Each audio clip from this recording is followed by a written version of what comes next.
లోను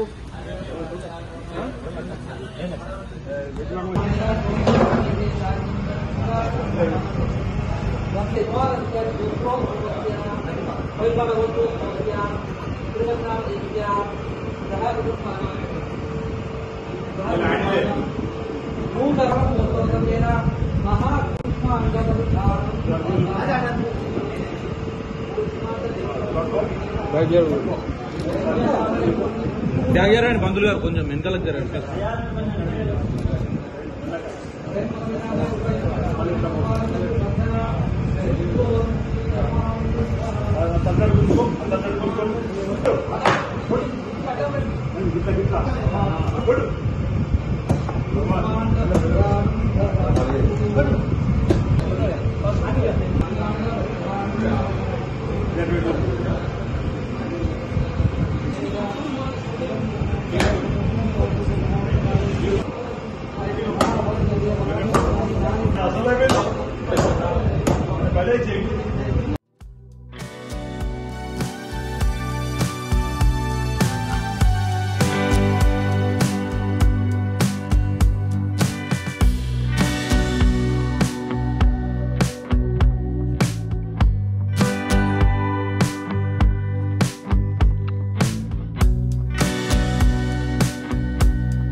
ఆంధ్రప్రదేశ్ తిరుపతి నువ్వు మరొకరికి స్ఫూర్తిదాయకంగా నిలిచినావు. ఓకే, దివ్యాంగులైనటువంటి బాధ లేకుండా పరిశ్రమ నిర్వహిస్తున్నావు, ఆర్థికంగా ఎదగాలి. ఆంధ్రప్రదేశ్ ఓకేనా? పోయినా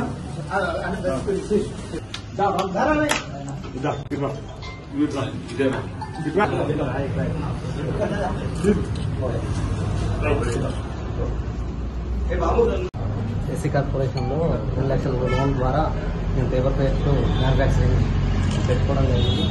మన సభతో ఈ సహకారంతో మేము ఎస్సీ కార్పొరేషన్లో లోన్ రావడం జరిగింది. అన్న వచ్చినందుకు ధన్యవాదాలు. మారాటి తిరుపతి దివ్యాంగుడు,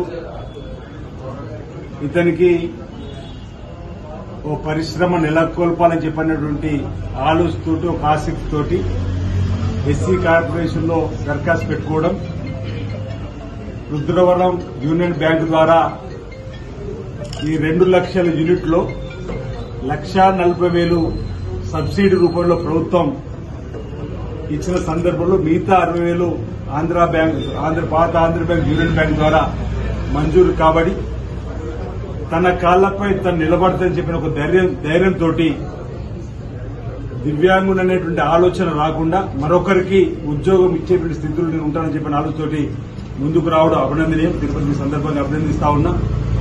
ఈరోజు ప్రధానంగా మేమందరం కూడా ఈ ప్రారంభోత్సవం రావడం మరొకరికి స్ఫూర్తిగా ఈ మరాఠీ తిరుపతిని చూపించాలని చెప్పాలి.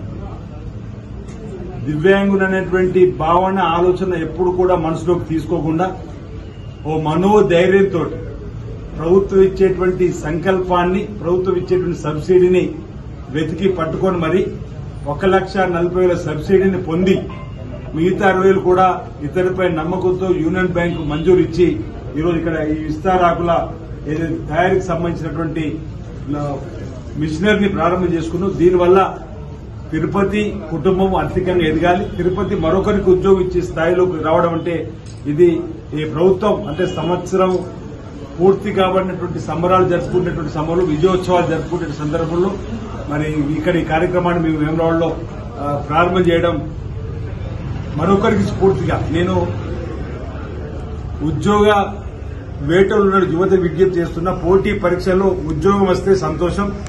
ఒకవేళ ఉద్యోగాలతో పాటు ఉపాధి పరిశ్రమలో కూడా వద్దామనుకున్న వారి వరకు కూడా ప్రభుత్వం చక్కటి ప్రోత్సాహాన్ని సంకల్పిస్తుంది.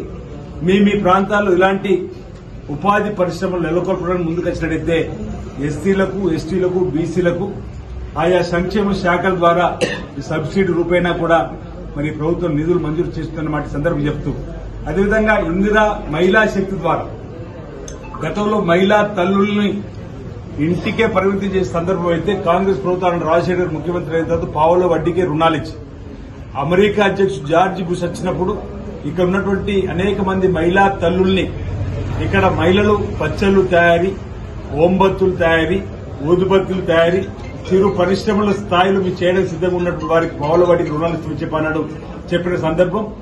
ఆనాడు మహిళలు లక్షాధికారి కావాలని చెప్పిన ఆ ప్రభుత్వంలో రాజశేఖర్ గారు సంకల్పిస్తే గౌరవ ముఖ్యమంత్రి రేవంత్ రెడ్డి గారు ఇప్పుడు ఈ ప్రభుత్వంలో మహిళా తల్లులు కోటీశ్వరులుగా మార్చడానికి ఇందిరా మహిళా శక్తి పేరిట నిన్ననే సిరిసిల్లాలో కూడా, వేములవాడలో అనేక ప్రాంతాల్లో కూడా మహిళలకు 20 లక్షల రూపాయల వరకు ఒక్కొక్కరికి రుణాన్ని ఇప్పించి గిఫ్ట్ ఆర్టికల్ గాని, పచ్చళ్లు తయారీకి సంబంధించినవి కానీ, టెంట్ హౌజులు ఏర్పాటు చేసుకోవడానికి కానీ, మహిళా స్వశక్తి సంబంధించిన క్యాంటీన్లు ఏర్పాటు చేసుకోవడానికి కోసం కూడా రకరకాల ఇంచుమించు 125 రకాల ఈ స్వయం ఉపాధిలో పరిశ్రమలు గాని, దుకాణాలు గాని ఇతరత్ర పెట్టుకోవడానికి కోసం కూడా లోన్లు ఇచ్చే కార్యక్రమం చేస్తా ఉన్నాం.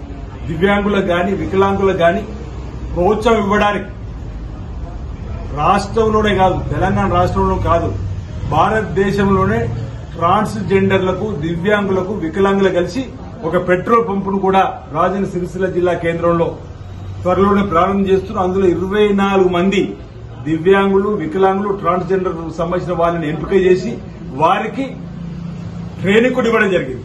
అంటే ఈ విధంగా అన్ని వర్గాల వారికి ఈ రాష్ట్ర ప్రభుత్వం గౌరవ ముఖ్యమంత్రి రేవంత్ రెడ్డి గారి నాయకత్వంలో మరి అటు ఉద్యోగాలు ఇప్పటికే 55,000 ఉద్యోగాలు ఇచ్చినాం.